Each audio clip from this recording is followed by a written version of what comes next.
Good morning. आज हम बात करेंगे एक इम्पोर्टेंट चीज़ के बारे में कि बच्चों को सही तरीके से पेंसिल पकड़ना कैसे सिखाएं। यह टॉपिक आपके बच्चे के भविष्य के लिए बहुत महत्वपूर्ण है, इसलिए इसे स्किप ना करें और वीडियो को पूरा देखें, क्योंकि जब आप पूरी तरह से समझेंगे तभी बच्चे को सही तरह से गाइड कर पाएंगे। आजकल के बच्चे और पेंसिल, भाई ये कॉम्बिनेशन बड़ा खतरनाक है। कभी टीवी रिमोट समझ के पेंसिल से चैनल बदलते हैं, तो कभी दीवारों को अपना कैनवास समझ के उस पर मास्टरपीस बनाते हैं। लेकिन जोक्स अपार्ट, जैसे जैसे बच्चे बड़े होते हैं, लिखना सीखना उनके लिए बहुत जरूरी हो जाता है और सही पेंसिल पकड़ना इस प्रकार सफर का पहला कदम है।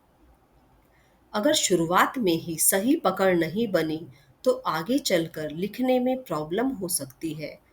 बच्चों की हैंडराइटिंग खराब हो सकती है और कभी-कभी तो बच्चों का इंटरेस्ट पढ़ाई में बिल्कुल भी नहीं लगता। इस वीडियो में हम सीखेंगे 11 आसान और मज़ेदार तरीके जिनसे आप अपने बच्चों को सही से पेंसिल पकड़ना सिखा सकते हैं, ताकि उनकी राइटिंग स्किल्स में इम्प्रूवमेंट आए और वो अपनी राइटिंग स्किल्स को अच्छा और इफ़ेक्टिव बना सकें और उनकी क्रिएटिविटी को बढ़ावा मिल सके। तो चलिए शुरू करते हैं। सबसे पहला तरीका बिल्कुल बेसिक लेकिन उतना ही इम्पोर्टेंट है, प्रैक्टिस। जी हाँ, जितनी ज़्यादा प्रैक्टिस होगी उतनी ही जल्दी बच्चे सही से पेंसिल पकड़ना सीखेंगे। शुरू में हो सकता है बच्चों को थोड़ी मुश्किल हो, पर धीरे धीरे उनकी पकड़ मजबूत होती जाएगी। इसीलिए घबराइए मत और निरंतर प्रयास करते रहिए। एक और ज़रूरी बात, बच्चों पर जोर बिल्कुल नहीं, उन्हें धीरे धीरे सिखाएं और जब वो सही करें तो उनकी तारीफ करना बिल्कुल ना भूलें। पॉजिटिव रीइंफोर्समेंट से बच्चों का कॉन्फिडेंस बढ़ता है और वो जल्दी सीखते हैं। अब बात करते हैं दूसरे इम्पोर्टेंट पॉइंट की, सही पोस्चर। अगर बच्चे सही से बैठेंगे नहीं तो पेंसिल तो क्या, वो कुछ भी सही से नहीं कर पाएंगे। इसलिए ज़रूरी है कि बच्चे सीधे बैठें, उनके पैर ज़मीन को टच करें और उनकी पीठ सीधी हो। इसके लिए आप उन्हें एर्गोनॉमिक चेयर और टेबल भी ले सकते हैं, जो उनकी हाइट के हिसाब से एडजस्ट हो जाती है। इससे उन्हें लिखते समय किसी भी तरीके की प्रॉब्लम नहीं होगी और वो अपने काम पर अच्छे से ध्यान दे पाएंगे। अब भले ही हमें बच्चों को पढ़ाना लिखाना हो, लेकिन इसका मतलब ये नहीं कि हम उन्हें किताबों में ही घुसा दें। बीच बीच में छोटे ब्रेक्स लेना बहुत ज़रूरी है। लगातार लिखने से बच्चों के हाथ थक जाते हैं, जिससे उनकी पकड़ ढीली हो जाती है और वो बिल्कुल बोर हो जाते हैं। इसलिए हर 15-20 मिनट में उन्हें 5 मिनट का ब्रेक अवश्य दें। इस ब्रेक में वो थोड़ा चल सकते हैं, स्ट्रेचिंग कर सकते हैं या फिर अपनी आँखों को आराम दे सकते हैं। इससे उनका दिमाग फिर से फ्रेश हो जाएगा और वो पढ़ाई में फिर से मन लगा पाएंगे।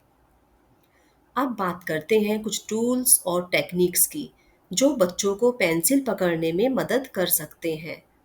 सबसे पहले बात करते हैं पेंसिल ग्रिप्स की। ये ग्रिप्स सिलिकॉन या रबर से बने होते हैं और इन्हें पेंसिल पर लगाया जाता है ताकि बच्चों को पकड़ने में आसानी हो। आपको बाजार में तरह तरह के पेंसिल ग्रिप्स आसानी से मिल जाएंगे। कुछ ग्रिप्स में फिंगर्स के लिए जगह बनी होती है, तो कुछ ट्रायंगुलर शेप के होते हैं, जो बच्चों को ट्राइपॉड ग्रिप बनाने में मदद करते हैं। आप अपने बच्चे की ज़रूरत के हिसाब से कोई भी ग्रिप चुन सकते हैं। अब हम कुछ इंटरेस्टिंग एक्सरसाइज देखेंगे जो पेंसिल की पकड़ को बेहतर बनाने में मदद कर सकते हैं। ये एक्सरसाइज ना सिर्फ बच्चों की फिंगर मसल्स को मजबूत बनाएंगे, बल्कि उनके हैंड आई कोऑर्डिनेशन को भी बेहतर बनाएंगे। इन एक्सरसाइज को आप बच्चों के साथ खेल खेल में भी करा सकते हैं, ताकि उन्हें भी मज़ा आए और वो बोर ना हो। याद रखें, बच्चों को जब तक किसी चीज़ में मज़ा नहीं आएगा, वो उसे करना बिल्कुल भी पसंद नहीं करेंगे। पेंसिल पकड़ने की प्रैक्टिस को बोरिंग बनाने की जरूरत नहीं है। आप इसे भी फन और गेम्स में बदल सकते हैं। जैसे कि आप बच्चों को डॉट टू डॉट या मेज एक्टिविटीज दे सकते हैं। इससे उन्हें पेंसिल को कंट्रोल करना सीखने में मदद मिलेगी और उनको इंटरेस्ट भी आएगा। इसके अलावा आप उन्हें कलरिंग बुक्स, ड्राइंग बुक्स या फिर स्केच पेन्स और क्रेयॉन्स भी दे सकते हैं।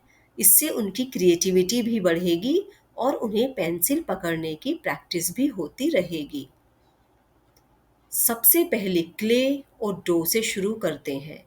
बच्चों को क्ले या डो दें और उन्हें कुछ भी बनाने को कहें, जो भी वो बनाना चाहें, जिसमें भी उनका इंटरेस्ट हो, चाहे वो कुछ भी बनाएं, उन्हें टोके नहीं।